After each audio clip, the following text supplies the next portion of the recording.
him up.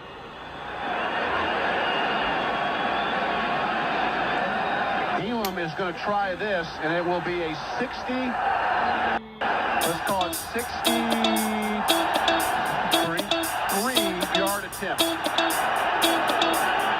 Spotted at the Bronco 47-yard line. Snap a little high. Elam's kick. Oh, the line drive. It's got enough distance. Welcome into the Long Kicks podcast. I don't know how you're doing, but for us, it's always good here. My name is Rhett Johnson, and I'm joined by my older brother, Ian. Ian, how about that game on Sunday? How about it, man? One for the books. Haven't seen much like it. One for the absolute record books, a number of records. I don't know if you saw, but like the Broncos scored as many points as any team has ever scored in any quarter ever. In the fourth quarter, they scored 33 points to come back and defeat the New York Giants 33-32. Oh. I don't know how you want to take it. This is a game of not two halves, a game of three quarters and then another quarter. Yeah. A lot of smack talk going into the week, oddly, which made it fun. You know, I know that Jonathan Cooper had some comments that a lot of Giants fans interpreted as smack talk, which to me, it's like, you probably haven't. You guys are in the NFC East. You can't possibly be this soft. You know, and then Benito, I don't know, all the stuff on Twitter or whatever it was, gets on and adds fuel to the fire, which he's a little bit like that. He likes to be a bit of an instigator with that stuff. He really does. And he does even before he got like going big. He's always been online. He does it well, and not even just online. Like against the Eagles, I think we were still down 17-3 when he sacked Hurts and then did the fly eagle Yes. And it's like, bro, what are you doing? Like when I saw it, I was like, what are you doing? And then we end up coming back and winning. And it was kind of the same thing with the Giants, where I'm like, man, you guys talked all this, perceived smack, and now we're getting, our butts handed to us, and then it just worked out. Man, it was wild. Rhett, I had, I wasn't able to keep watching, and I had a buddy ask me, and I had the last time I had checked, it was like 26-8 with less than half of the quarter to go until the game was over. And he's like, how'd your game go? I was like, I just told him, I said the Giants beat us. Because that's what, I just knew at that point. I was like, okay, well, obviously, we may score again or something like that, but they win. That's it, game over. And I was bummed about it. And then later, I went back and I checked that score, and my brain broke. And then I saw I had a text from you, and you were like, Ian, you're not going to believe it. And I could not fathom how we had possibly done this. And it was a lot of fun. I think the best way to do this is decide, do we want to talk about our offense or our defense first? I feel like that, and I don't care which one, but I feel like that's probably the best way to attack this. Let's start with defense. I'd like to hear your thoughts on the first three quarters of defense and then what turned around and whatnot. Yeah. It wasn't a good showing from our defense, relative to a lot of our other performances. But there were some unlucky breaks. Obviously, the first touchdown, coverage busted, which is you're disappointed to see that from our defense. When you've got Dart scrambling around for as much time as he was on that play, unfortunately, it's bound to happen, but that's disappointing. But then you have the tip pass where Theo Johnson's able to get it and then take it to the house. Things like that. We got some penalties that I thought were pretty weak throughout the game. But at that fourth quarter, they really locked down. And I'm not trying to take anything away from Jackson Dart personally. I wasn't a huge fan of his coming out pre-draft. So maybe this is just me trying to hold on to my priors. I wasn't as impressed with him as everybody this past week appears to be. We talked about the busted coverage where Bellinger was wide open. We talked about the second touchdown, it's a screen pass to Cam Scattaboo, big whoop, right? Hmm. Third touchdown was the Theo Johnson one, and then the fourth one where he snuck it in from the, on the goal line. There were like that final drive, man. How many almost interceptions did he have? You know what I mean? It At was least, it was at least two. yeah. And I think there might have been more. Um, and obviously, like some really, really bad stuff from the refs. And Hmm. I'm team like never blame the refs for a loss. I really am. And I'm very. People are always like, oh yeah, well you say that, but then what if your team? No, no. Even if my team loses and there's bad calls, I still don't believe in blaming the refs because my mindset is don't put like we all know the refs are going to make a bad call at some point. So don't put Yeah. yourself in a position where you can be hurt by that. That being said, there were some pretty stinky calls, and so then of course, they punch it in, and credit to them. At the end of the day, they still have to go out there and get the points. Um, but I wasn't as like with Jackson Dark. I mean, he still finished. He finished with like 46% completion percentage and Hmm. everything. Now, I will point out, like, he's throwing to what? Will Jordan Humphrey, Wandale Robinson, Daniel Bellinger, Theo John. Like, so obviously, yes, there's Hmm. that. Okay. I just am not ready to crown him like everyone else is. But honestly, I'm not going to hate on Giants fans for it because they are experiencing the whole we have a young, exciting quarterback that we kind of got to experience last year, and we all got above our skis on Bo Nix. And so it's like, yeah, I mean, they're just Hmm. going through that same timeline that we did and everything. And that's great. And maybe Jackson Dart will end up being a great pro QB, maybe not. But yeah, back to our defense. Some weak links. Listen, Alex Singleton, I mean, he's absolutely the weak link of this Hmm. team. Okay. I know like we've seen like the passer rating stuff thrown out this week of when he's targeted. It seems like every big play these days he is at fault. It's really, really upsetting. But I will say this, both Pat and Riley Moss had outstanding days. Hmm. Really, really Yes. outstanding. I think J Mac got a little bit picked on in this game, but man, our two boundary corners were just excellent.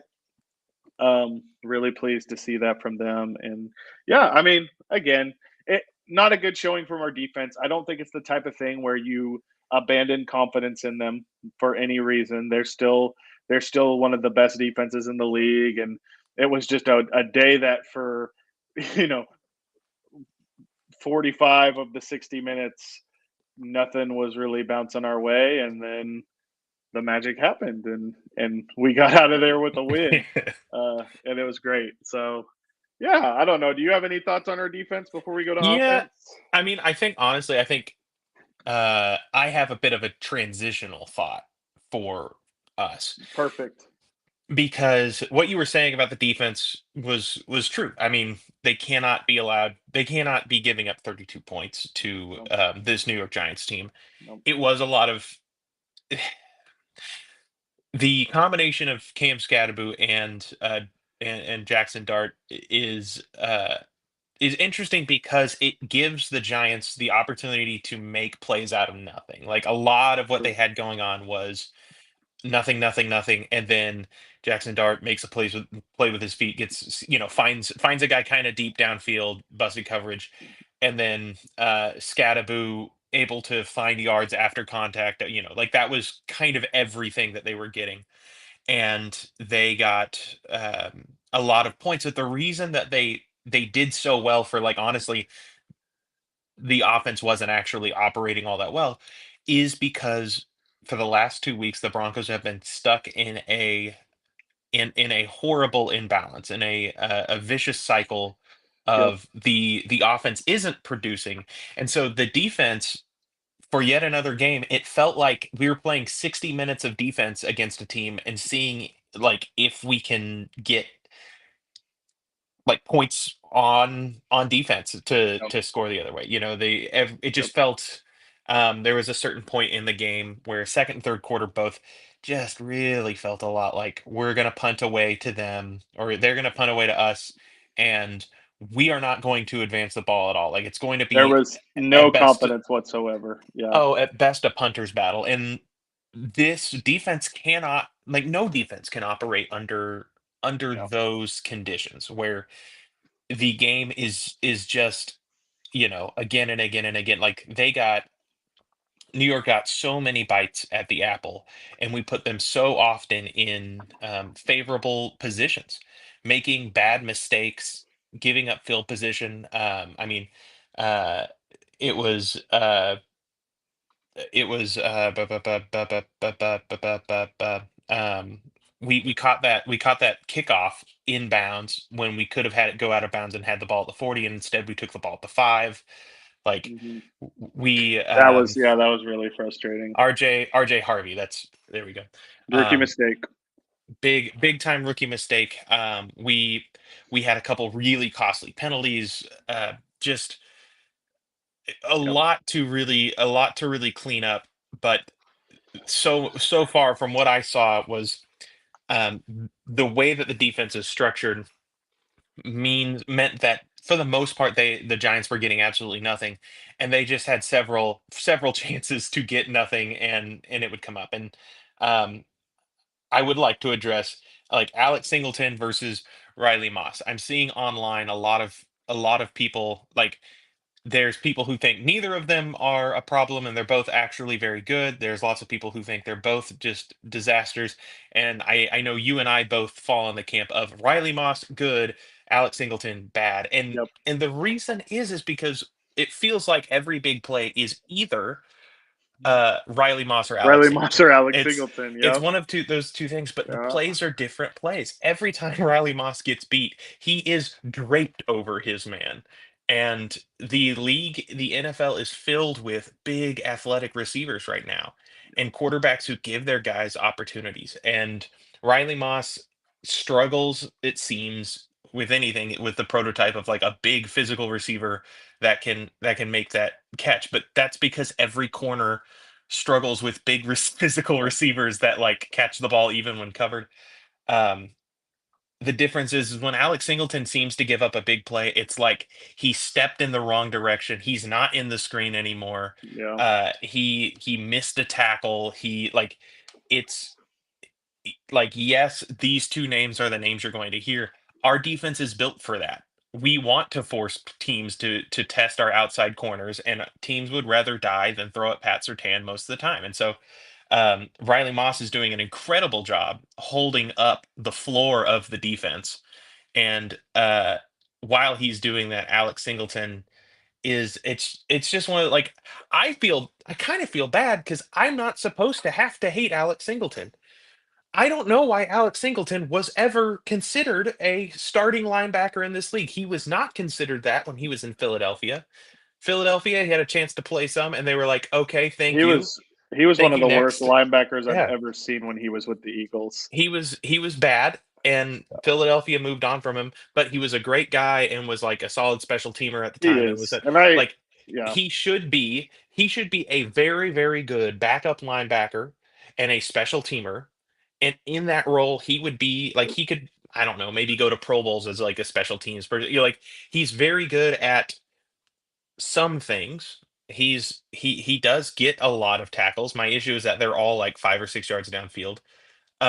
He is very smart and can organize a defense, but Alex Singleton should not be our starting linebacker. And I certainly hope that when Drake Greenlaw gets back fully healthy, which, man, again, suspended for a game, but if when Yeah. he's back in 2 weeks, you're hoping that he's able to play like a full load of snaps. And at that point, I would hope that he gets the green dot, and then we start to be able to have conversations. Because this last game, against the Giants, Alex Singleton played 100% of the snaps, and it was Trey Greenlaw Sternad. and Justin Sternad switching switching out. And I Yeah, think that has to do with the green dot. And I we got to get probably. we've got to separate we've got to separate Alex Singleton from the green dot, because it's tough to rail on a guy. But You don't uh even have to give it to Greenlaw or give it to like Brandon Jones or something. Yeah, give it to Give it to DJ Jones. give it DJ to Jones be the green dot player. give it to Talanoa Hufanga. Yeah, Like whatever. yeah, Give it to someone else and yeah, in the nicest way possible, get this man off of the field because what yeah, this defense can do when it can cover running backs out of the backfield, ooh, is yeah. going to be something. On the offensive side, Ian, I know Mhm. like it's just the first three quarters for the last two games. It's Yep. just not worked. What are you seeing, and what might change against Dallas? Well, I don't know because we're not talking about Dallas yet. What are you Oh yeah, talking that's about, right. man? What might Gosh, change? What what oh, what did you come on. see, Ah, and what did you? are you kidding me? Sorry, we're not talking about Uh, the future. yeah. Bo Nix is just confounding to me, man. He's played some really bad football, in a lot of moments this year, especially the last few weeks. Uh, and and then he just turns it on. I don't get it. But also, even when he turns it on, like there were a couple. I don't know that like you and me have actually. I've heard people talk about it this week when on that final drive to Mm-hmm. go win the game we run that. It's a dagger, right? Which Mm-hmm. by the way, I was completely wrong. I thought we were going to run a lot of that this year. Said that in one of our early episodes. We have rarely run it, which surprises me. And it worked this time, but it didn't work the way the concept's supposed to work because Bo. So it's Mims. Mims is running a clear out route. Mims is Mm-hmm. not really part of the progression, and Court is doing his dig, which we haven't had him running enough this year. He's really good at those, and so on the in cut, Bo is actually he's thrown the ball a little too far right past Court's reach. And I don't know why, but Mims, for whatever reason, had turned around. It's the weirdest looking thing. In my opinion, that is more fluky than the tip pass earlier Mm-hmm. off of Court's hands into Franklin's. That's more fluky to me than that's like, why was Mims like, why did Marvin turn? I'm glad he did.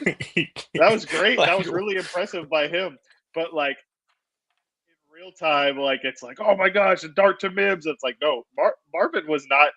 This was not the intended target. So like it's Yeah. great that it worked out. It's not like it wasn't great from Bo per se, but Sean then I think Payton did not scheme up a like beautiful back shoulder throw in the very middle of the field. Like that's yeah, not where you back shoulder. That's yeah.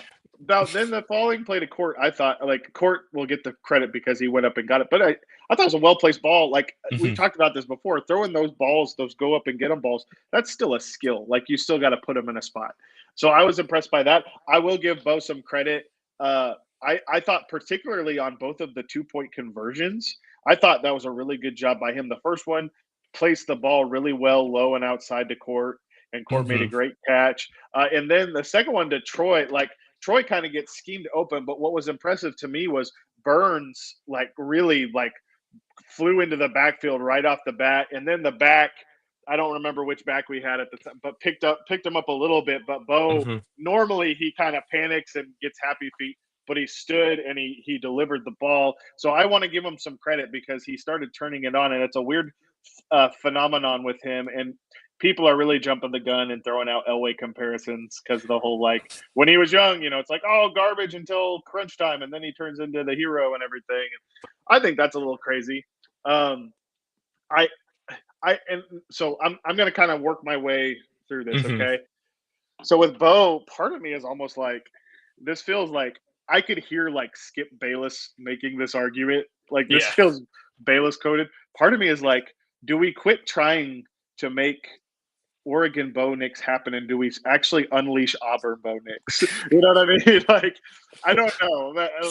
Yeah, but anyways, as far as like the rest of the like passing game, here's the deal. You got to give the Giants corners credit. They were not buying any of Sean Payton's bullcrap with these Mhm. screens. They knew they were like, okay. I was listening to Nate Tyson, Charles McDonald, who are both Mhm. fantastic, and they were breaking down this game. And Nate Tice was just like, watch what they do on second down. Watch what the Broncos do all the time on second down. And it's usually like one of those Harvey swing passes and everything like Mhm. that. And people are going to start noticing, well, on these swings, on these screens, whatever they are, there was a play. It made me so mad. I don't remember what point in the game is, but I was watching. Okay, so you've got trips and all three of the receivers are actually tight ends. It's Ingram on the boundary, and then you have Troutman. I think it's Adkins and then Troutman closest Yeah. to line. Maybe I'm wrong. And there's two DBs, and we're running this like I think it's a swing pass to Harvey. Yeah. It's three tight ends to block two defensive backs. We don't have the horses to get it done. Like, not enough. Ingram just whiffs on this block, man. Mhm. The DB flew right past him. These DBs knew exactly what was going on, so they just had the confidence of like, we're gonna. And then Troutman and Adkins can't stop the other guy, and little things like that. That like it's not just on Bo. There's other things happening too. It's some's on Bo, some's on Sean, some's on the blocking effort, some's on like we've had some drops, some's on the penalties, but it's not been good. I will also say this: like, why are we so run averse for so much of the game? I get the context of like we got down, and when you get down, you kind of have to abandon the run, but it's still like 24 to 50 run pass split. It's not going to work for me, brother. It's just not. Okay, we have got to like we've got to lean into the running game, right? One positive thing I feel like I've been mostly negative. So in a game where Bo and Sean in our blocking, all of them are worthy of criticism in different moments. I do want to give a shout out. That it was like I don't know what to call it. It was the final touchdown crack toss, but like QB keeper version. Yeah. First of all, credit to Sean, fantastic play call. I would love to see more of that type of stuff. Court like the crack block, he nailed it, and then I think Bull sealed it off and everything. And it was just money. Credit to Bo because he ran it perfectly. It was awesome. But then I want to give. Did you see Mike McGlinchey on this play, Rhett? No, I haven't seen his. You need to go back and watch this because Mike's on the backside of the play, okay? And as soon as it starts, he makes a diagonal beeline down the field, and you got to remember he had just come off, he had been hurt. Yeah, I don't remember what the specifics was, but he had been hurt, and he is booking it, and he just gets down there and buries Dane Belton, the safety, just absolutely terminates this dude. And Dane Belton kind of even almost gives up a little bit, or at least that's what it looks like. He probably was just trying to get around, but it kind of looks like he's almost just falling down a little bit, oh no. But credit to Mike McGlinchey, man, incredible effort from him, which was good to see, and that really was a great play call. It feels like, Rhett, with this offense, number one, we need to lean into the run more. Number two, it just feels like there's just a bunch of little things that we let go wrong. And if we can start plugging some of those leaks, maybe we'll start to see a respectable offense. So I don't know. I don't know if you have any more thoughts. Yeah, I mean, I think it feels this year like what we want is, you want a Michelin star restaurant, and what we've got right now is a Cheesecake Factory. I'm going to use Cheesecake Factory in a derogatory sense. I don't know how people feel about the restaurant, but it's wow, massive menu, just unbelievable menu. But nothing on the menu is going to be actually the greatest in town. It might be fine. I would love it if we actually got to a Cheesecake Factory level, but Cheesecake Factory. a bad Cheesecake Factory, right? Where it's I feel like our offense right now has we can line up under center and go heavy and be not very good. We can spread them out in shotgun and get four receivers out there and be not all that good. We can move the pocket and be not that good. We can have a drop back passing game and it's not that good. It feels like we got really, really multiple. We have a whole lot of a big playbook that results in none of it's very tight. It's a lot of the same concepts. We're doing a lot of the same things. It's all window dressing, but we're not very good at the window dressing right now. So nothing's crisp. Yeah, Everything's it's a wide menu, and yet it's you go to Cheesecake Factory and it's Sean Payton's just sticking with the same dish every time. Like he's like, maybe I'll branch out, try something new. It's like, no, he's really just gonna go with the chicken fettuccine Alfredo at the Cheesecake Factory, where Yeah. he can get anything. And it never turns out exactly how he wants it. And it's like, Sean, if you gave the miso salmon a chance, it would knock your socks off. Just give it a try, brother. But he's just Yeah. kind of spamming the same things over and over again. Or even like it feels like if we would just commit to, it feels like we're trying to be the best offense in the league.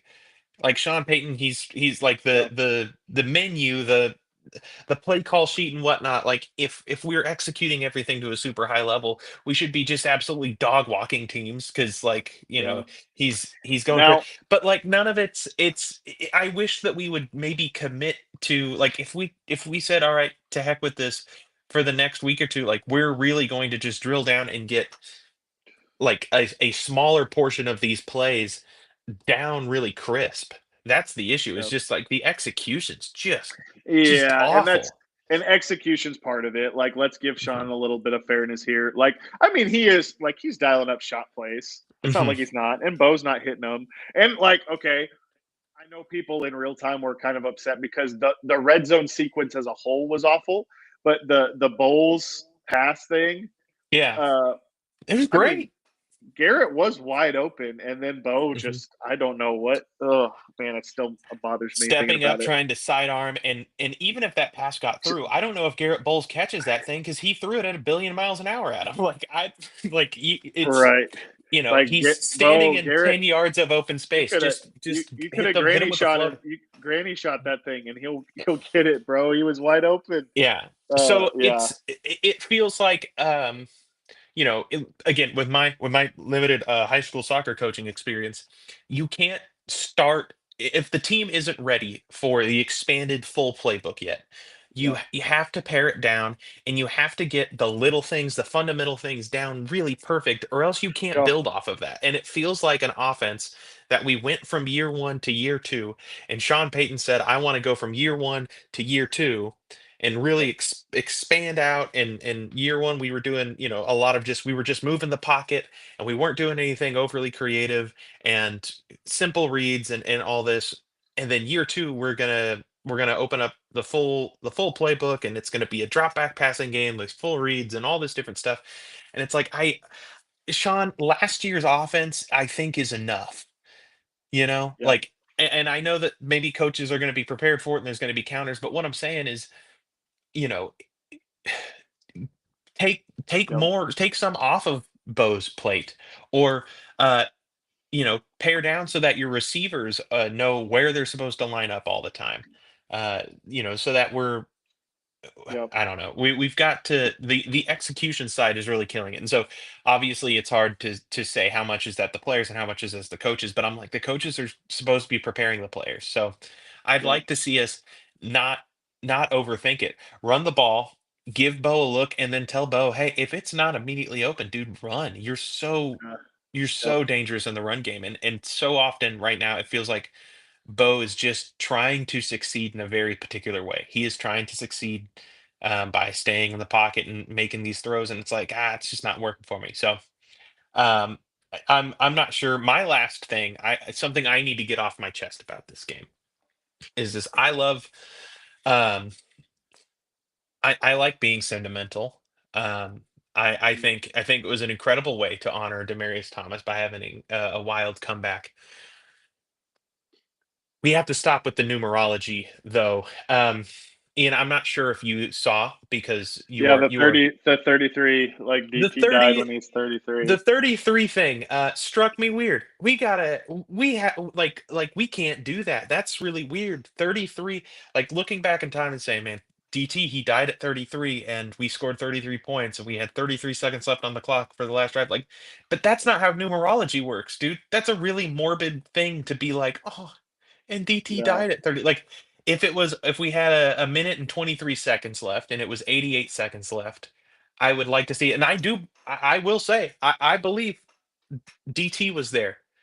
You know where DT was? He was whispering into Marvin Mims' ear. He said, turn around. He said, he said, he said, turn around. It's the And only feasible explanation. it's the only feasible explanation. But like, I don't know why and that's DT was 33 when he died. That caught me so wrong. I'm like, that's kind of gross. Like, quit it. Yeah, I Let's get what you mean. that's not a. I am I in don't know. agreement. I Then am in agreement with you while also acknowledging the fact that that type of thing will never stop. no, Any that and no, all no, no. chances people have to do stuff like that. It's kind of like the Tebow. He had Yeah, 316 passing yards, you know, which and I he averaged 31.6 yards per completion. It's like yeah, hey. 'cause he completed 10 passes. Hey, uh, I was fully on board for that one back in the day. That one was like little high school Oh where I was yeah. like, Oh, I ate it up. Yeah, absolutely. God is on our side. Yeah. Um, yeah, so you can look back and you can see things, and Yep. it's whatever. That's the That being thing. said, LLDT, uh, Yes, LLDT, brother, DT, we miss long you. live. Uh, Incredible player to watch. Glad we were able to pull out the win for him and the Super Bowl Mm, 50 team. Also, shout out and a rest in peace to Ronnie Hillman as well. I know that this weekend was a lot about DT, but obviously he's another guy that was a part of that team that is missed. So, yeah, a good way to be able to pull it out on a very sentimental Sunday. Glad for all the things we talked about that, hey, it ended in a dub, and that is literally the only thing that matters. And I enjoyed mhm, it. I enjoyed having a win this week. It felt good. mhm. So Yeah. yeah, Rest in peace, Ronnie Hillman. Remember, 23, Ronnie Hillman's number, plus 10, Bo Nix's number, 33. It's what we that's right. scored. That's right. So Holy cow, Ronnie Hillman was there last night. Was there man! last week? No. Um, lo- rest in peace. Good game, everyone. 5-2, top the AFC West. Sounds awesome. 5-2 just sounds awesome, man. 5-2 Yeah. sounds great. Hey, if we were to if if we were to just you know cut the last play of every game, we'd actually be 6-1, feeling awful about this week. Yeah, the Colts one. I want Having to be able to say like we should be 6-1, but I'm also team never blame the ref. So unfortunately, I cannot let myself do that. So yeah, but nope, but 5-2 is great, man. it's a I'm great happy place with to it. be. The Chargers have the Chargers decided to let injuries ruin a couple weeks for them. That's great. That's fine. The Chiefs gave us spotted us a Give few us a head wins, and start. so Yeah. heading into the real meat of the schedule, we get to do it with the lead in the AFC West. And speaking of uh, the Los Angeles Chargers, it's time for our favorite rookie based segment that we do in this show, Big Boy Pants. Ian, who who did you see this week earning their own set of large man pants? Yeah, man. I've had to do this for a Raider recently in this segment. Now I got to do it for a Charger. It's Rondé Gadsden the second. One of my favorite players in the draft. I had him as tight end four. Um, And I actually like for me, his comp was Evan Ingram. He's kind of that guy. If you watched him at Syracuse, just a very fun move tight end who's really more of a big receiver. And he has just gone off. And it's funny, Rhett, because we're recording this on a Saturday night. So their Thursday night games already happened. And he actually had a really great Thursday night game, too. He had, I Yeah. think, 75 or maybe more than 75 receiving yards, but he went off the Sunday before as well. The Chargers are using him exactly like they should. It's funny because like Evan Ingram, he came and visited us in the offseason. Then he went to LA and visited the Chargers, and there was this little moment of like, oh no, what if he goes to LA? And then he chose us, and it's kind of just like, haha, like Evan Ingram chose up. Well, guess what? They got the younger, cheaper Evan Ingram, who's probably better if we're just being honest. Maybe that's premature, and I mean, don't get me wrong, Evan. I think Evan's starting to get integrated in our offense. But, Mhm. anyways, Rondé Gadsden, man, he showed out. Credit to him. That's all I got to say. I've got Evan Ingram at home, right? We do. That's that's a nice thing. And Oronde Gadsden, man, it's nice to see those guys that for me, hadn't heard of beforehand. Just showing up and being a part of it. Um, this is not my big boy pants. I'm handing out to a man who did not just show up. A man who's super known, but uh, Travis Hunter. Yep. I know last week when we talked about when we talked about um, Ashton Genty. My little subplot was finally looking like Ashton Genty. Well, Travis Hunter last week finally started looking like Travis Hunter. Yeah, he's Um, arrived. Yeah, he has, and on a Jacksonville team that throughout the early part of the year, you were not expecting Travis Hunter to need to be the wide receiver one for this team because they've got Brian Thomas Jr., and he's going to be able to just be the wide receiver two and hang out. Well, all season, something has jump been in the going on six. with Brian Thomas Jr. Don't know what's going on with him. Really weird. Lots of like Trade alligator arms, rumors, trade rumors, which that makes no sense to me, but maybe but it might just be rumors. Anyways, it makes a ton of sense when you think about it's Jacksonville. sure. Like their front office may just want to, but whatever it is, something's been weird with him, and so he's not been a reliable number one. Trevor Lawrence trying to find his way, and going. I guess it was going back to their home away from home, going to London. Um, Travis Hunter catches 8 targets catches 8 balls for 101 yards.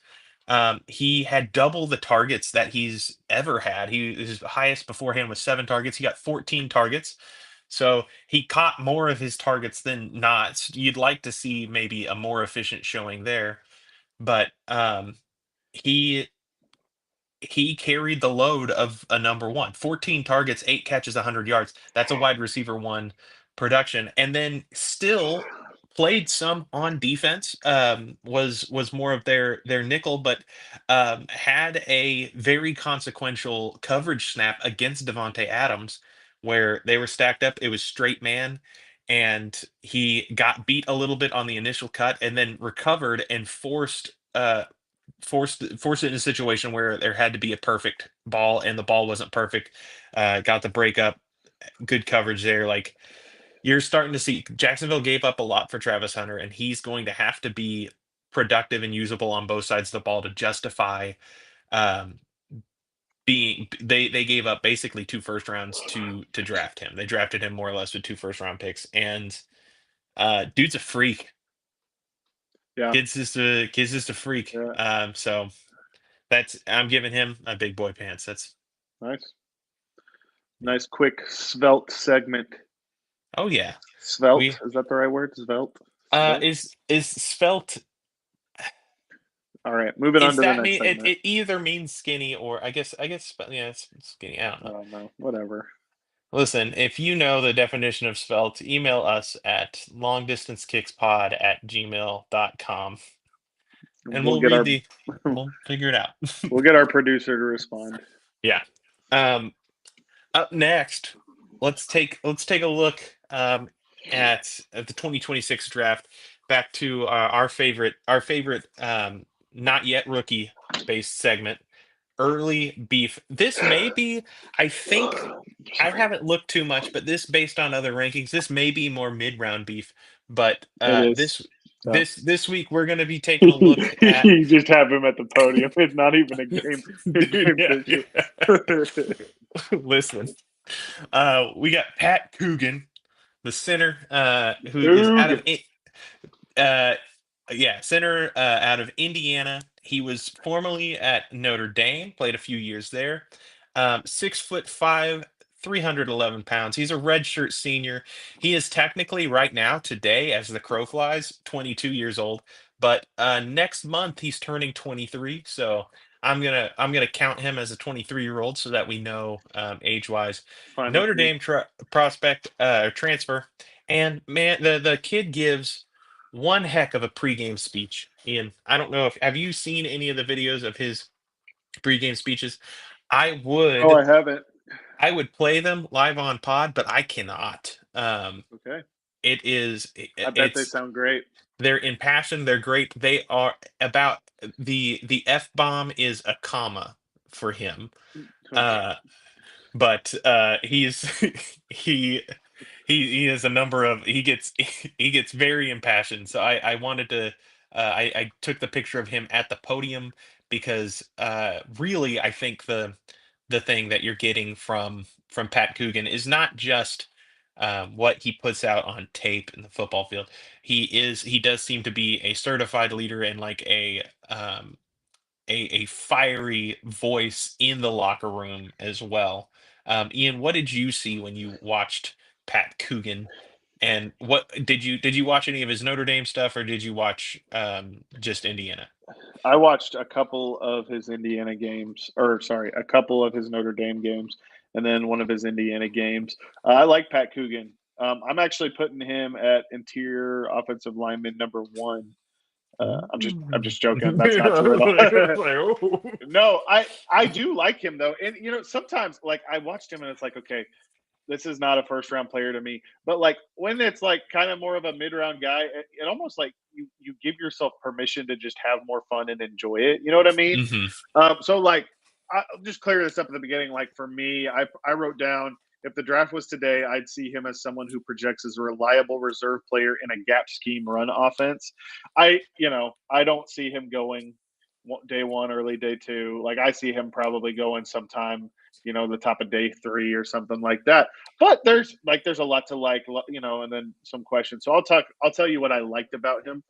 First of all, something you will get in Pat Coogan, you will get experience. He has over 15,000 snaps against Power Five competition. Okay, that Wow. matters. Like reps like that matter. Like he's battle tested. That is something that is absolutely, it matters. Okay, heavy handed. I wrote that in all caps. He's very heavy handed. I like that in my interior offensive lineman. I like that he has position versatility. Teams like that too. Like just the more you can do, the more that's going to be a plus. He is very position versatile. He's done guard. He's done center.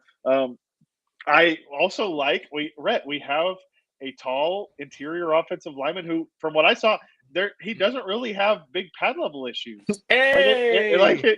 I was like, I know he seems like he's playing with pretty good leverage. Okay, a lot of those taller guys I've talked about it. I think every freaking prospect we do, it feels like I'd say something about that.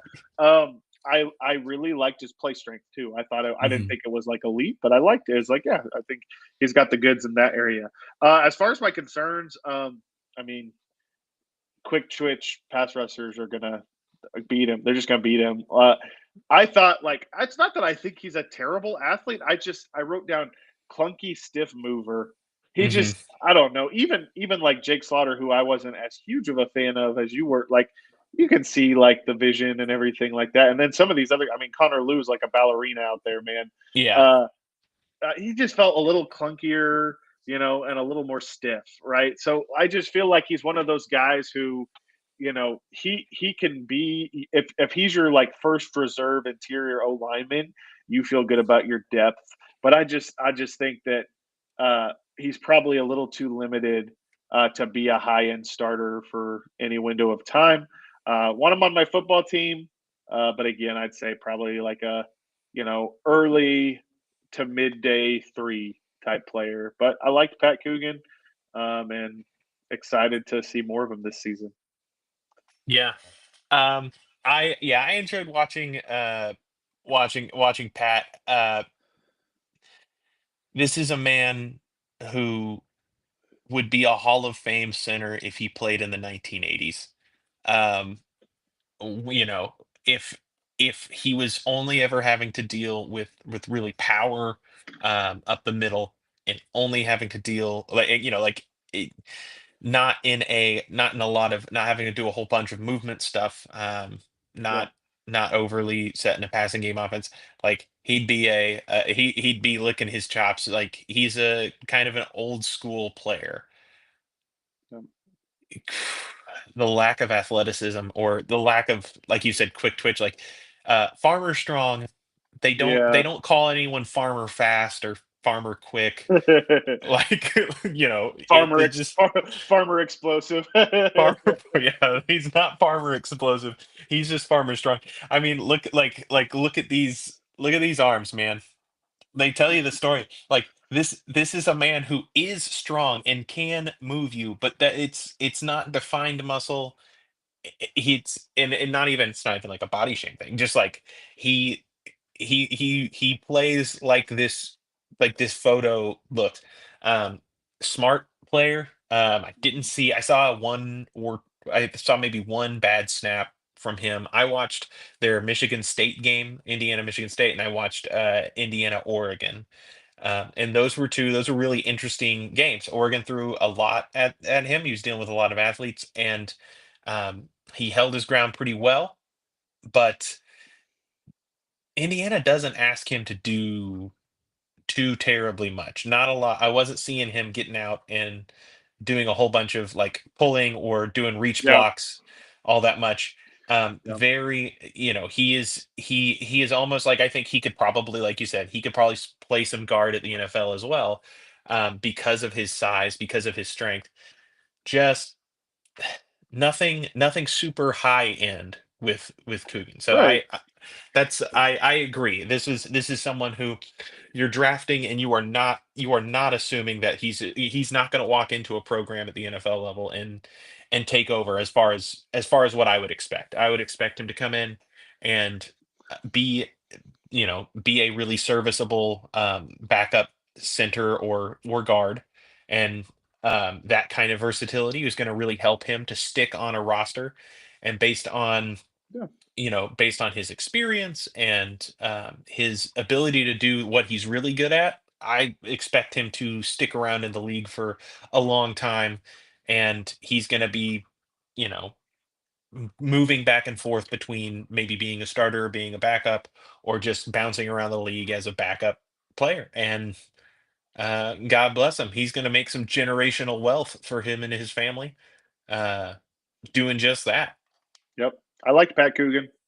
Fun watch. Yeah, I enjoyed him again. Again, check the kids' pregame speeches out. I'll have to check it out. Yeah. They were fun. Okay, Ian. So as we are preparing for to play Dallas, I want to tell you a little bit about the curse, the Hank Scapiro curse, Hank Scorpio curse. I can't remember Okay. how Hank Scorpio curse. So, Ian, do you remember? Uh, we would grow up a little I bit I, of I lore. remember I remember this dude. Yes. Yeah, I So remember this episode of The Simpsons. In the Johnson household growing up, for the listeners listening, um, in when we were little children, the story goes that our mom wanted our dad, Lloyd Johnson, to find something to kind of do at when he gets home from work to connect with us, his children. We're two of four Johnson kids. Shout out to our two sisters.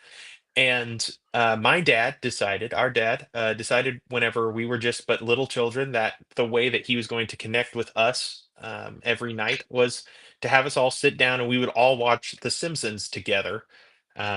And that was like his thing, basically. That was our thing. So we grew up watching The Simpsons all the time. There's a number of episodes featuring this man, Hank Scorpio. Um, and Ian, you'll remember this scene. There is a scene where Hank Scorpio, he is like Elon Musk beforehand, Right. and uh, he takes over like the East Coast of the entire United States. And Homer is his friend. And actually, I think the joke is that Homer never thinks of Hank Scorpio as like this supervillain. It's just his friend Hank. Yeah. Yeah.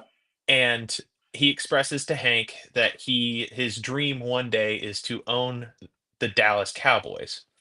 And at the end of the episode, Oh he yeah. gets Yep. there and gets a letter from Hank, and he opens the letter and it says, "Dear Homer, I know you wanted to.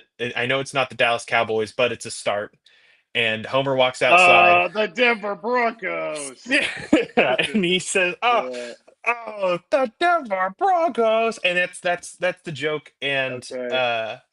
this is insulting to all Broncos fans, but at the time the episode aired November 3rd, 1996. The Cowboys had just they were the defending champions on November 3rd, 1996. They had won 3 of the last 4 Super Bowls. Denver, on the other hand, was a team that had never won the Super Bowl, was 0-4 in Super Bowls, always a bridesmaid, never a bride, and uh, was just kind of seen as a team going nowhere fast. In fact, it had been a while. John Elway in '96 is uh 13 years into his career, Yeah. and this is the '95 season. So this is Shanahan's first season. So what we had seen going in, not a good team. Well, this joke airs on national television, making fun of the Broncos and the Dallas Cowboys. And from that moment on, hey, We have a guest appearance. guest appearance on the pod, our first. Look like JD Vance. To all of our listeners that are, Sorry, I have my to wife. take a second. Yeah, I know that really disrupted the busy live stream. Go Broncos. Love you. Love you too. You're not gonna give me a kiss. Sorry, So- continue. No, you're good. So since that episode aired, November 3rd, 1996, the Cowboys have won no Super Bowls. The Broncos immediately moved into their back-to-back Super Bowls. In fact, the next 2 of the next 3 Super Bowls, the '97 and '98 season, Denver Broncos, obviously we won a championship, to the extent that in the Hall of Fame now, if you go through the decades where they talk about the dynasties in each decades, the '90s were no longer just the Cowboys decade, but the Cowboys and the Broncos share the '90s. And Denver has never lost or has not lost to the Cowboys since. The Cowboys Yeah. have not Oh. gotten a single victory over the Denver Broncos since 1990. I believe '92 is actually the last time, or '95 is the last time they won. So 95 is, I think, if I'm not mistaken, 95 is the last time that they beat us. 92 is the last time they beat us in Denver. In Denver. I Okay. think that's what it is. Okay. So Yeah. the question here is, Ian, what can the Cowboys do but lose again in Denver, right? Well, right. I mean, that'd be great if we just want to go ahead and punch Wrap that the one pod, in. baby. Yeah. Yeah. No. Listen, no, that was fun. I didn't know any of that stuff. Yeah, thank you. That's funny. Okay, so here's the deal. So we just talked about. Okay, I feel like what's best is to start with the 2 juggernauts that are going to be throwing haymakers, which is the Cowboys offense and the Broncos defense. Mhm. That should be really fun. Cowboys can score in a lot of different ways. Dak is playing out of his mind because Dak is a really great quarterback and has been throughout his career, as weird as some people are about that. They've got some excellent receivers in CeeDee Lamb and George Pickens who are playing really great. But also, you've got Jake Ferguson, who has been like catching everything that Dak's been throwing at him. Found the end zone quite a bit. And our old friend Javonte Williams, who I'm genuinely happy to see this, has regained old form. I know Clayton Adams has really done a great job with him. Came over from Arizona as, I think, the run game coordinator over there for Brian Schottenheimer. Javonte's done awesome. So this will present a challenge for our defense. Also, like their offensive line, who they're down some player, like they're at least down Cooper Beebe, who won't suit up. When you look at their offensive line on paper and you look at each individual name, it doesn't seem like a super fearsome offensive line. And they have, I think, given up quite a few pressures. I think we're just not hearing about that because Dak's just money right now against pressure. He's just playing out of his mind. But I was watching back the Dallas Washington game from this past week, and one thing I thought I was really impressed by that stood out to me, the Dallas offensive line did a really great job of passing off assignments to each other, which I think, that poses a challenge for us. VJ loves throwing a whole bunch of stuff at at offenses. So we'll see how that goes. I know a lot of people like to, debate. Well, what are we gonna do about CD and George Pickens? Like, is Surtain gonna be on? This guy is Riley gonna be on this guy? Um, look, I feel like CD's gonna be in the slot quite a bit, Mhm. and that poses a challenge because I love J Mac, but he can't he can't handle that consistently. So what do you do with all that? Well, I would advocate for playing as much zone as we can. I know VJ loves playing man. I really think zone's the way to go against this defense that has so many weapons.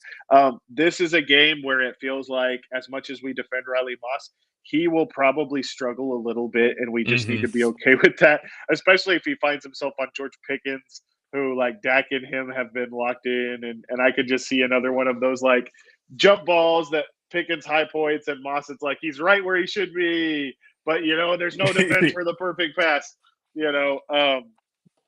So it'll be interesting to see, like, how does our defense respond to that. It's going to be their biggest challenge of the year. I mean, I know, like, Indianapolis's offense is great too, but I'm excited. Like, I'm excited to see these two units just kind of throw haymakers at each other. I don't think that we completely shut Dallas's offense down. I don't think that's something you do with an offense like this. But my hope is that we will first focus on trying to take away the run and make them one dimensional. Mhm. That's kind of my preference. Is if you have to pick one, I'd rather make sure the run gets shut down. Um, we'll see if they're up to the task. Do you have any thoughts on that before we jump to Broncos offense? Yeah, I mean, I've stepped through. mm, I'm glad that you said we should play zone because I had run out of answers. I was thinking through. Ooh, George Pickens is a particularly bad matchup for Riley Moss. He's kind of exactly everything that Riley struggles with. And I thought about the New England method, the Belichick method of, all right, well, let's have Sertan uh um cover Pickens, and then we'll Yep. put Moss on Lamb and then roll a safety over. And then I remembered precisely that, oh, CD Lamb goes in the slot a lot. Yeah. I don't know. I don't know I how you mean, double a man. Like, it's really hard to double someone in the slot. That's one of the nice things about the slot, is that it's a lot harder to functionally double. Like, it's not just it's not as simple a thing of just roll a safety over. Like, it's more complicated. yeah. So I think, yes, going more zone um should be that. I'm interested to see if we can Mahomes them, if we can get pressure with four and drop Yeah. seven all night. That's That'll my that'll thought, is probably. Yep. taking what Tampa Bay did to Kansas City, whenever they won their Super Bowl. And Well, and really what Philly did this last Super Bowl, they got home with four. yeah, That's see, yeah, and same I thing. mean, it almost seems like, well, yeah, duh. Hey, actually, the ideal thing is to get home without actually having to technically blitz. Yeah. So yeah, put the game on instead of worrying about the secondary, who's going to cover two. Let's put this whole game on the backs of Nick Bonino and Jonathan Cooper, Zach Allen, DJ Jones, Malcolm Roach, Jonah Ellis, who may be back. Yeah, he will be back. Yeah. I think our So team is fully healthy. I think everyone we're that's just going to not be missing Dre because he's on suspended. IR. Yeah. So I would say put this game on the D line and Yep. trust them to control the game, Yep. control the line of scrimmage, get pressure. That's what I see from a defensive side. I'm more interested. What are your thoughts whenever the Broncos do have the ball? Yep. Where is this like? Which vulnerability do you want to exploit for the Well, Cowboys? Where you yeah, know? it's not a good defense, and they're still down Trevon Diggs, a couple other guys in their secondary. They're down. They've been down Demarvion Overshown, who Mhm. tremendous linebacker. Um, I mean, and they traded away Micah Parsons, which is great. Uh, Rhett, I got really excited when I was looking up their defensive stats because Mhm. I toggled the rushing ones first, and I said, because I've been wanting Sean Payton to run the ball, and I got excited because the Cowboys defense is the second worst in terms of rush yards allowed. And I thought, this is fantastic. Maybe this will finally be the week where Sean actually, there's more runs than there is passes. And then I looked, and do you know who has the worst defense in passing yards allowed? It's the Dallas Cowboys. And I know that's going to be calling Deshaun like the Green Goblin mask. As soon as I saw that, I was like, dang it, no. Listen, they're bad all around, man. They're really just about any metric. They're very poor, which excites you. I think it also, like, it's one of those things where it's like, if we can't get going against this defense, then we got to really – there's some soul searching that needs to happen here. Like, we really got to take a look in the mirror. Sean, please run the ball. Please consider a heavy dose of RPO. Consider some design Bo Nix runs, I feel like if you look at their defense and you look at our offense and you look at how good our line's been, it just feels like one of those things where it's like, we can probably just out physical them. Let's keep it kind of simple and out physical them. And part of the benefit of playing that way, right, is you keep that spectacular offense on the other sideline on the sideline, right? Like, you keep Dak Prescott on the bench. Like, that's the best way to defend an offense like that, is don't let him get on the field very much. And so I really hope that's our approach. We've talked about this, maybe, I don't know, like, Sean Payton calls someone like his offense like he wants to give Bo Nix like a sweet touchdown to interception ratio or something like that. Like, it's like when I was doing, like, when I played Madden back in the day and I had a franchise and some like quarterback that I draft, some fake quarterback that I drafted, and I just wanted to make sure he had like a killer stat line at the end of the year. Yeah, like wait, Like, so you had in high school, you had a franchise mode that I spent a lot of days just sitting down watching you do it, and you had a quarterback for the Tennessee Titans, Jeffrey Diamond. Jeff Diamond, legend, Jeff Diamond Dust. Diamond. Yeah. And I also had. Sorry, go ahead. Yeah. And that was like the whole thing was you're like, listen, we're gonna greatest quarterback ever, best player I ever drafted in my whole career, best player I've ever drafted. But yeah, like, the entire offense was slanted towards we're getting Jeff Diamond 55 touchdowns this year. The scouts were bringing me reports. I balled them all up and threw them in the trash. I said, I'm making the call on this one. I'm pounding the table. We're bringing this guy in. We're not running the football. If we want to run the ball, we'll throw a screen. All right. These better be passing yards. I told him, I said, look, if we don't get this guy, we're going to have to play this guy for the next 15 years. Also, fun fact about that franchise, I also very early on traded for Ron Dane, and he became Heisman winner Ron Dane, and he became like a perennial like 1,500-yard rusher for the Titans. Ron Dane and Jeff Diamond and it's one of those things. Hitting Tyrone Calico. Well, yeah, wide receiver, and then eventually his successor Bubba Easley, who just got the big bot, just prototypical X. Okay, man, that was an electric franchise. I love the idea of like Titans fans being like, all time, who you taking, Eddie George or Ron Dane? Earl Campbell or Ron Dane? Which one's better? Anyway, sorry, that's ridiculous. Shout out Jeff Diamond, man. Shout out Jeff Diamond, but gold jacket. But Sean Payton so often is like trying to juice the quarterback stats, I feel like. Like that's what it feels like, and surely that's not the case, but it's just one of those things where it's like, Sean, please don't overthink this one. Please don't just try to be the smartest man in the room. Let's run the ball early and often. Okay, let's try to sustain long drives, which will require us staying out of penalty trouble. And Sean said earlier this week, I'm paraphrasing, but he was like, if we're able to find long-term postseason success this year with the penalty trouble we've had, that would be unprecedented. So, like, in other words, like, if we want to go deep in the postseason, like, yeah, this has to stop. That feels like the way, man. Like, our defense, as great as it is, it's not something where we cannot keep doing the thing we've been doing where we're just 3 and out, punt it back to their offense. We're giving them we're letting them win the field position battle. We can't just rely on our defense to keep making them go 3 and out and getting us the ball back. Like, Cowboys are going to score. Now, are they going to score 40 like they've done multiple times? I don't think they hang 40 on us, but they're going to score points. It's just going to happen. Okay. So we have got to make sure we are winning time of possession. We are sustaining drives. We are running the ball. We're moving the chains. We are wearing them down. I just feel like that's surely Sean sees that. But I mean, he's also a lot smarter than me. So we'll see what happens. Yeah.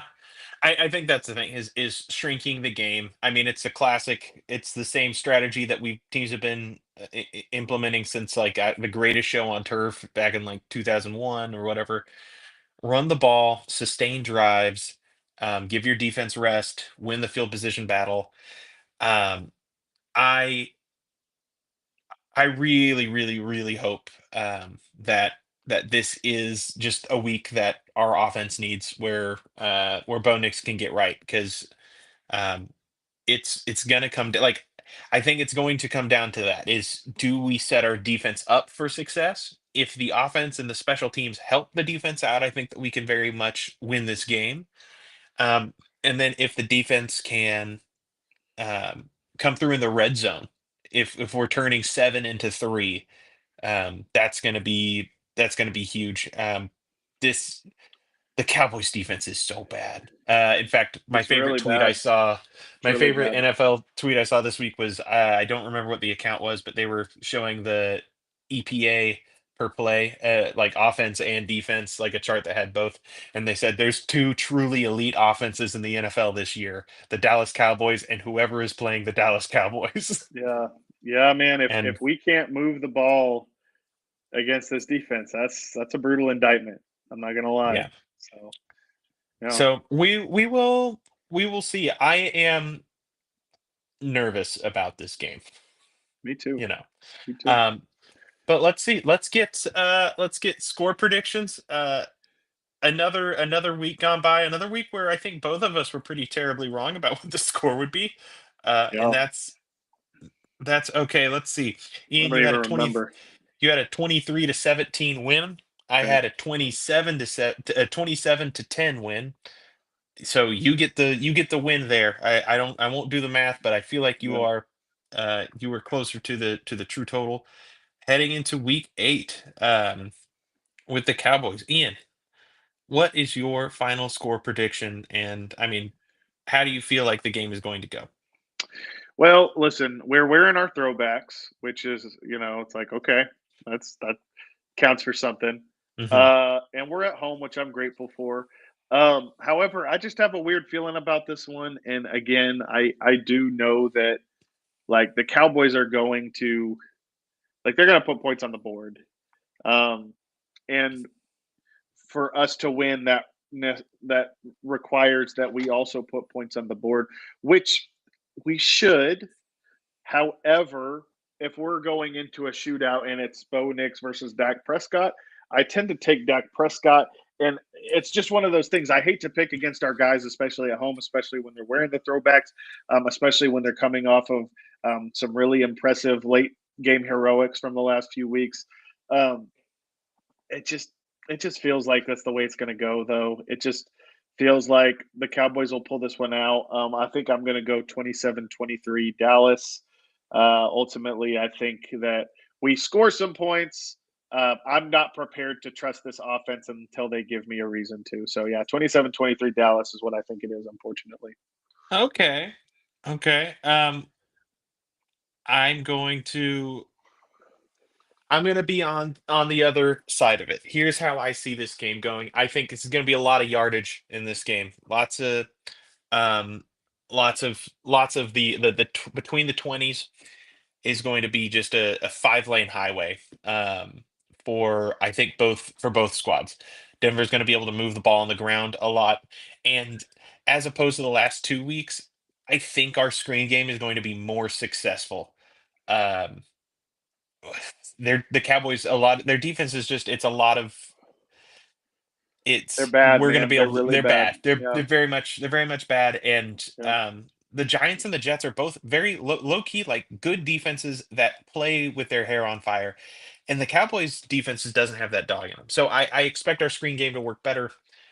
I I think that we are going to be less successful, but when we do get into the red zone, we're going to be punching in with a greater clip.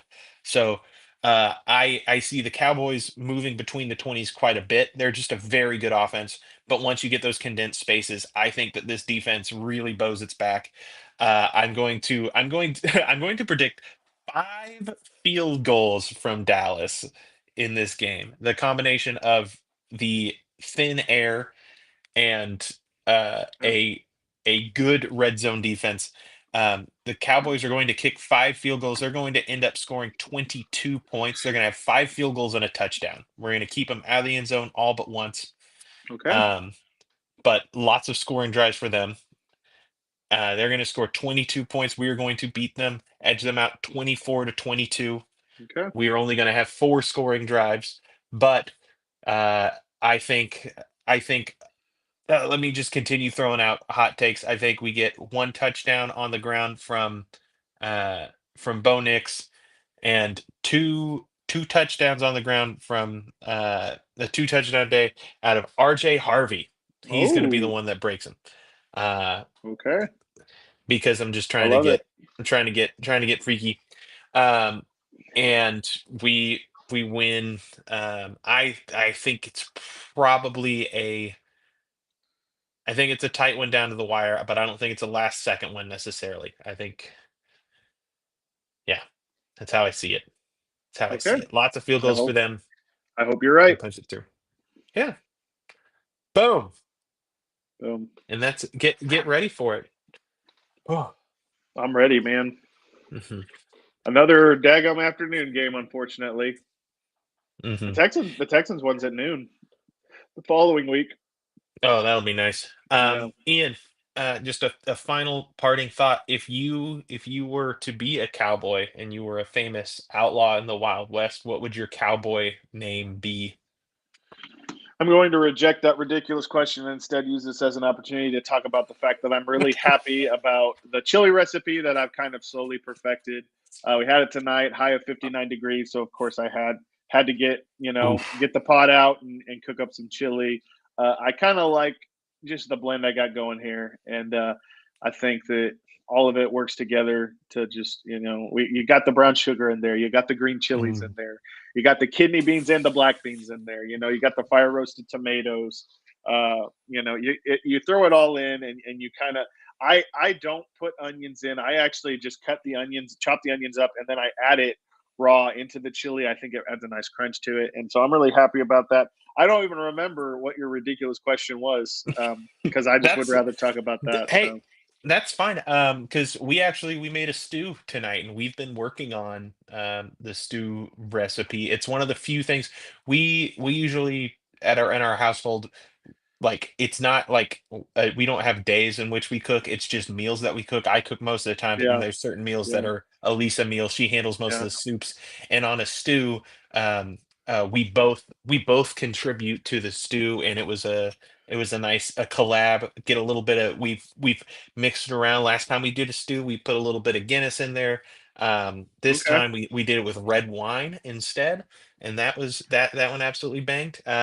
Spent a solid it was like 2 or 3 hours on the stove cooking down, yeah. getting nice and great. So yeah, shout out Well, to fall meals, baby. yeah, dude, we're so back. We're eating our dinners with spoons again. That's my Mm. favorite time of year. What was your question? I'll give your question a fair shake. If you were an outlaw in the old west, what would your name be? What would my name be? An outlaw in the Old West. My outlaw name would be.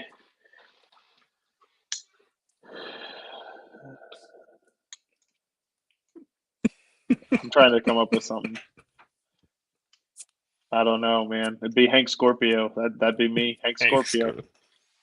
The I, old oh, silver Hank tongue Scorpio. McGee. Yeah, I don't know. Yeah, that question sucks. Yeah, I don't know. safe Did you have one in mind for you? No, of course Silver not. Tongue McGee. Is that what you're No. going with? Dude, that would be if I was an outlaw in the Old West and I like walk into the saloon and everybody's all terse and I'm like, what's going on here? They're like, Silver Tongue McGee's about to walk into town. I'd be like, I am not worried about that guy. I am not concerned about somebody named Silver Tongue McGee. Hey, it's all right. Because Sorry. lots of people have been not worried about Silver Tongue McGee, and those people are dead, I guess. Well, if we're talking about Old West, then yes, No, I feel, absolutely they are. yeah. I wouldn't be like the shoot 'em up outlaw. I would absolutely be a thief. Um, in the Old West, that's what I would do. If you're gonna commit a crime, steal. There you That's my go. belief. That's my belief. All right, The kids. best crime. Yeah. Email us what crime you would commit if you were an outlaw. What would you be outlawed for in the Old West? Longdistancekidspod@gmail.com. It has notifications sent to my phone, so I will see it if you email me. But without further ado, Ian, it's been a good time, and hopefully, Are we doing the music? what do you mean doing the music? I don't think we're doing the music. No, of course we're doing the music. He wasn't going to do the music, folks. He wasn't going to do it. We were going to do a cold outro like a couple of sociopaths. Good night, No, everybody. we're not gonna do it to you.